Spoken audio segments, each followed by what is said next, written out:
everyone, and welcome to this week's Farm to Table tip on the Chef's Table series. I'm farmer Carol O'Connor, co-host. I am here with Steve Verrill, the farmer's farmer, and we're going to talk about Steve Verrill's irrigation system to keep all the produce, the tomatoes, nice and watered. Well, we are in a tomato field. You have a mass production of tomatoes here. We have quite a few. And you all have, and each row has almost a different name. Right, we have a lot of different varieties. We label them. This is Brandywine, the Aussie. We do some hybrids too. Oh, yeah. A lot of cherry tomatoes. And we really look for tomatoes with the best flavors. Yes. And it's nice to have some mixed colors. We plant all of the tomatoes on raised beds with a plastic row cover. Okay. And that not only controls the weeds, but it keeps the evaporation to a minimum. And the black plastic draws the heat to warm up the soil in the root zone more. Oh, okay.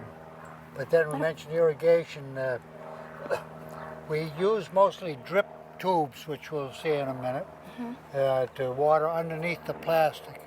And a number of reasons for that. Yeah, I was just going to ask you that. Yeah, one, the biggest disease hazard for tomatoes is for the leaves to be warm and wet. And if you use a sprinkler to water your tomatoes, you're opening it right up to disease. breeding disease. That's a great tip, everyone. Especially if they're trying to do it at home, Right, make their own garden. So then good. when we use a drip tape underneath the plastic vapor barrier, in the first place we're just watering half of the area, not the whole area. And the evaporation is limited, so we save water a number of ways. And we used to water from the stream, but as we got into more food safety concerns the last couple of years, we started testing our irrigation water. And what I thought was a nice pristine stream Pristine wasn't. coming out of the woods over here wasn't quite that clean. Yes, I'm sure. So we put a well in, and we were very fortunate. The well's about half a mile from here. Yep. But we were able to get about 100 gallons of water a minute. Wow. And we put a 20 horsepower submersible pump in the bottom of the well, and we have 4-inch pipe underground all the way from the well here and beyond several of the other fields. Wow. What's this, Steve?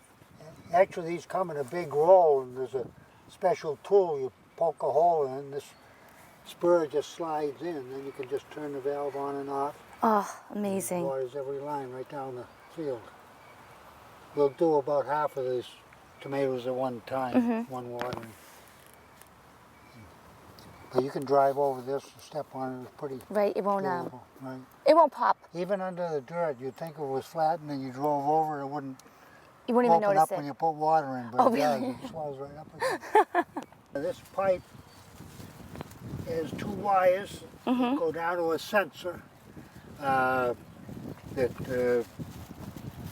there's a battery in this tester I use to hook onto it, and the measures the conductivity of the sensor based on the quantity of water in the sensor. And this gauge will read 0 if it's completely saturated. Okay. And now if they're out in the air with no moisture, it goes up to 200. So we'll see what this reads here now. We watered here a few days ago. It's like a science project. You just clip these 2 connectors on. And we push it once to wake it up. And now we got a reading of 21.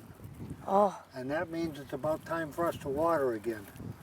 We water until it drops down to about 12 or 14. Interesting. And this sensor is buried about 6 or 8 inches down in the root zone. And we have learned now that to bring that down, we'll probably have to water here about 5 hours now. In 5 hours? 4 or 5 hours. 4 or 5 hours of watering. Oh, wow. But it's just such a tiny amount comes out continuously over this whole several acres. I understand how you do it. Of tomatoes. So, Steve, for the home grower of tomatoes and other types of produce, when do you suggest they should water their plants and what they should look out for? Because you gave a good tip about how you don't want to wet the tomatoes. Right, it's best if the disease builds quickly when the leaves are warm and wet. So anytime you can avoid having warm, wet leaves is good. So if you water like at 4 o'clock in the morning, that will be good for you. Oh, yeah, that Yeah, early? right, yeah. Yeah, Carol's not getting up at 4. I'll do the 6. Or else in the evening, but probably the morning's better because your dew is already on. Right. And after you get Good through point. watering, they'll probably dry about the same time it would have dried anyway. Yeah, that's a good tip. But there are a lot of things that get That- more technical all the time. Yeah, as and we people go would never along. know with the farm. They just think you just hold a hose Yeah. and don't realize you can't water the leaves. You know, so that's a good tip. Well, Steve, thanks for sharing this irrigation. It's wonderful. I mean, you need it. Yeah, You have oh a, yeah, have a- especially this year has been very dry and we've been doing has a lot been. of watering. Yep, this big production you have here. Things I learned from you, Steve Verrill, Thank you. Farmer's Farmer. Love it. So everyone, this has been the Farm to Table Tip at Verrill Farm. I'm Carol O'Connor, Farmer Carol, with my good friend, Steve Verrill. And we'll see you next week.